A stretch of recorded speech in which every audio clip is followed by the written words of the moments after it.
Para quem não me conhece, meu nome é Lavínia Ribeiro, eu sou enfermeira dermatológica. Eu ensino enfermeiras a ser referência e a ganhar mais de 9 mil por mês em tratamento de feridas, mesmo começando do zero. E aí a gente vai entender aqui um pouquinho como é que a gente vai conseguir isso, porque isso é possível, Lavínia, tanto que a gente tem essa crença, né, de que isso não é possível de maneira nenhuma. Por quê? Porque desde lá de trás a gente já é acostumado lá na faculdade, principalmente eu, minha gente. Olha, minha gente, quando eu comecei, faz 15 anos que eu sou formada. Então, quando eu comecei lá na faculdade, já me diziam que eu tinha alguns caminhos a seguir, tá? Mas nunca me disseram que eu tinha um empreendedorismo para poder seguir também. Eu tinha minha própria, para eu ter a minha própria empresa, né? E fazer acontecer na enfermagem. Até porque há 15 anos não existia nem a legislação de que a enfermagem poderia empreender e ter o seu próprio consultório também.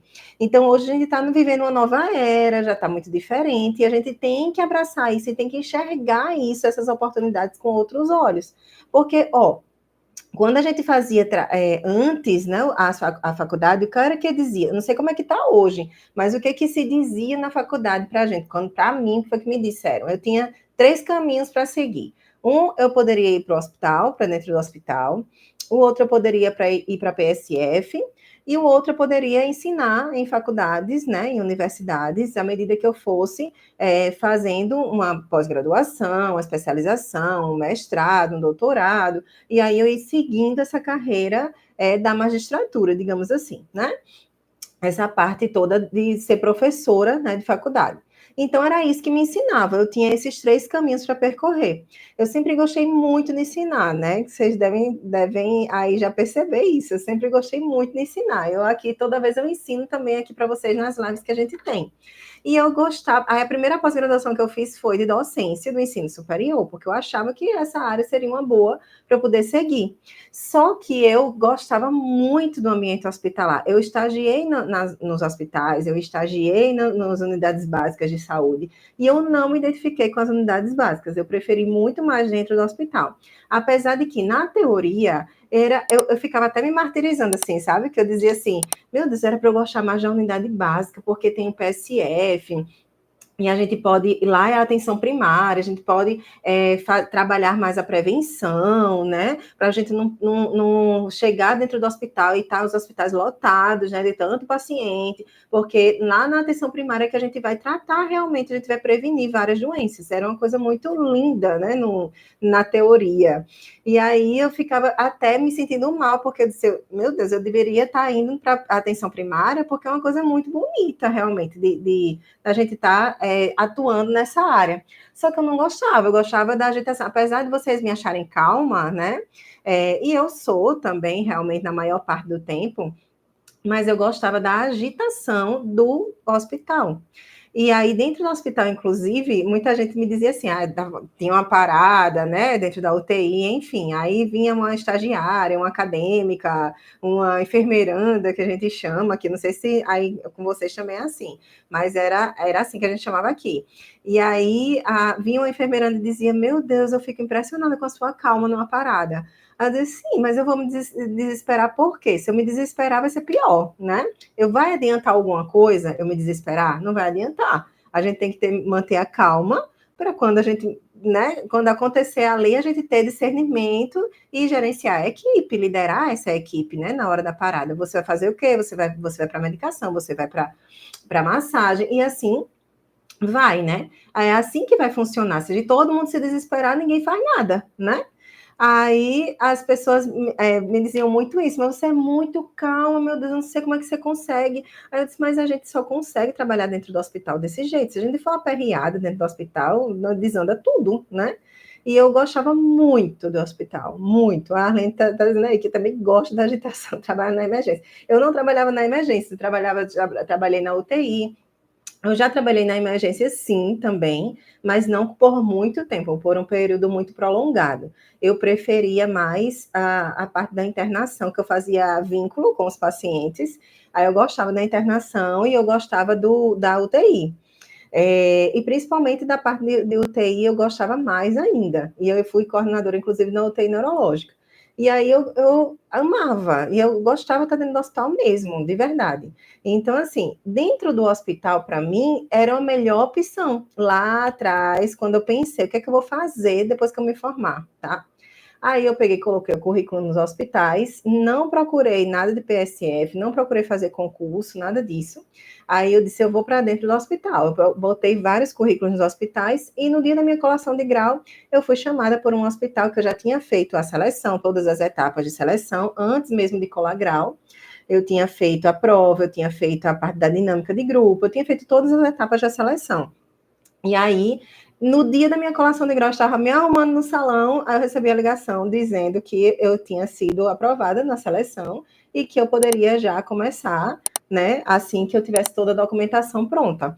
E aí, quando eu colei grau, eu já podia solicitar à universidade, não, meu diploma, tudo direitinho, já estava tudo certo, então eu já comecei a trabalhar assim que eu me formei, né? Eu não tive essa dificuldade. Há 15 anos, a gente não tinha tanta dificuldade como tem hoje. E aí, quando eu fui lá para dentro do hospital, eu vivi o mundo que eu gostaria de viver mesmo, né? Eu aprendi muita coisa lá dentro, enfim, mas hoje, né, eu penso completamente diferente, porque naquela época a gente não podia ter consultório, a gente não podia fazer nada de atendimento em domicílio, a gente não podia ter nossos próprios pacientes. O que a gente fazia? A gente auxiliava a equipe médica e a gente prescrevia cuidados aos pacientes internados, né? Então, SAI, sistematização da assistência, era tudo isso que a gente iria fazer no paciente quando estava dentro do ambiente hospitalar. Toda a sistematização da assistência. E eu demorei, inclusive, para aprender isso, tá? Eu entendia como era a sistematização da assistência, mas eu demorei para aprender a importância da sistematização da assistência. Que assim, ó, de enfermeiros por aí também não entendem a importância, acha que é só burocracia, né? E tem um monte de papel para fazer, um monte de coisa para fazer. E é isso que a gente pensa, porque são muitas atribuições, e é sim, quando a gente está dentro do ambiente hospitalar, eu também sofri isso, muitas atribuições, muitos pacientes para poder você dar conta, muitos funcionários também, muita equipe, né? A equipe todinha para você dar conta, tem a questão gerencial, a questão assistencial, que o enfermeiro tem que dar conta das duas coisas, né? E inclusive da administração do próprio setor, porque muitas vezes o setor não tem burocrata, né? Digamos assim, não tem uma pessoa que é do administrativo, e aí a responsabilidade é da enfermeira providenciar todos os exames de paciente, ligar para o laboratório para ver se o resultado já está pronto. E, então, todas essas coisinhas administrativas, fazer pedido de setor, né, do almoxarifado, da farmácia, essas coisas, né, acumulava muitas atribuições para a enfermeira mesmo que gerenciava o setor ali. E gerenciava, inclusive, todos os conflitos também que apareciam dentro do setor. Então, tudo isso, com o passar do tempo, gera uma carga excessiva de trabalho, gera uma carga na gente que a gente começa a ficar desmotivada. E isso é normal do ser humano. Por quê? Porque a gente trabalha para receber bem, ser valorizada, né, por isso. Além de tudo, é normal também do ser humano, a gente precisa de um pouquinho de elogio, né? Então, você está fazendo ali, por exemplo, as minhas trilheiras lá dentro do grupo. Sempre que eu estou lá, que eu vejo um resultado positivo, sempre eu procuro elogiar o resultado delas. Por quê? Porque isso é natural do ser humano. Às vezes a gente coloca, por exemplo, a foto no grupo, dizendo, olha o antes e o depois, minha gente. E a pessoa chegar e não falar nada, não dá nem os parabéns, não achar que evoluiu, não falar nada. E a pessoa diz, meu Deus, eu estou achando que evoluiu, mas será que não evoluiu? Porque ninguém falou nada.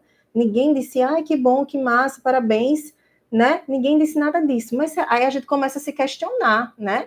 Mas será que não evoluiu mesmo? Será que está muito tempo desse jeito? Será que era para ter evoluído mais rápido? Será, sabe? A gente começa a ficar com cheio de coisa na cabeça, é normal do ser humano. Então, o tempo inteiro eu estou lá parabenizando as minhas trilheiras, porque elas têm resultados sim, e elas têm muita capacidade de ter mais resultados ainda. Então, é por isso que eu estou o tempo todo incentivando. O ser humano precisa de incentivo, tá?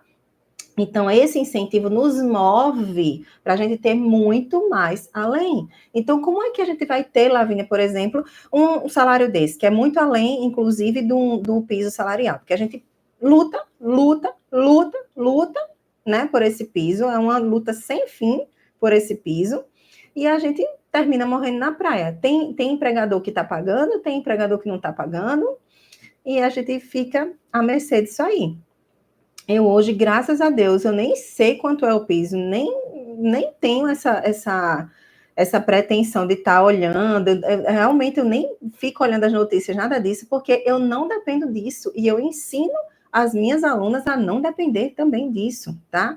A não depender, porque a gente vive a vida inteira lutando. Há quantos anos, minha gente, eu tenho 15 anos de enfermagem, há quantos anos que não se falou a primeira vez de um PL que era lá para dizer que a gente precisava reduzir a carga horária, né, a carga horária mínima, e também pedindo o piso, o aumento do piso. Então, assim, desde que eu me entendo por gente na enfermagem, digamos assim, essa luta é constante. Então, até onde vai isso? Quando é que a gente vai conseguir alcançar isso, tá? Então, não dependa disso, porque ó, a vida passa. A vida passa. E a gente tem muitas condições hoje com a legislação do COFEN, tá? Com as resoluções que o COFEN nos traz, de ter essa autonomia, essa liberdade de fazer muito além, de gerar uma renda muito além do piso.